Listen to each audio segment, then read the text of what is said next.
Ano? Mm. Ayan guys, so ngayong araw tuturuan namin kayo kung paano manghuli ng bagungon. So, may kasama pang talaba.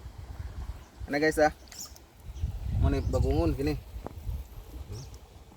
Ayan, naguunod. Magmata rin guys. Kali. Napay sisi. Malaki yung laman tapos mayroon pang kasamang talaba. Daghani guys.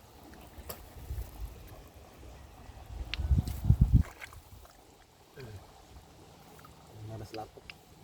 Ya.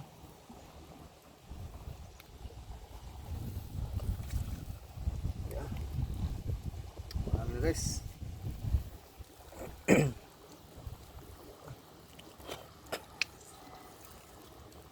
Maraming adaghan na. So, ayan mga idol, pwede na sa gata. Masarap to sa gata mga idol. So, pagatas. Marami.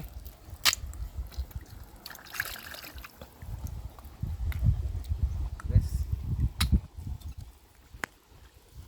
So, yun guys, yun yung tutorial natin ngayong araw. Paano manghuli ng bagungon.